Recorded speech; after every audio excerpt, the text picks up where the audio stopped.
তুমি ডাকবা একবার, ফেরেশতা লিখবে 70 বার। খোদার কসম, এটা না, সুবহানাল্লাহ আরো আছে।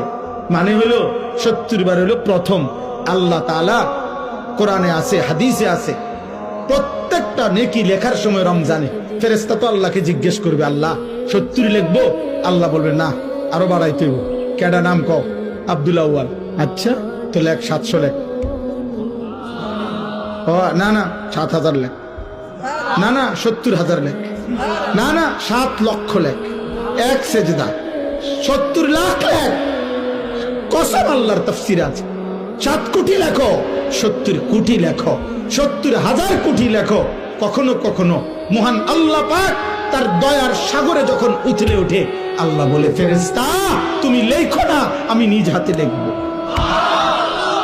সাআকতুবু, আমি লিখবো। আমি, তুই পারতি না ফেরেশতা, তোর কম্পিউটারে দুধ ধরে না।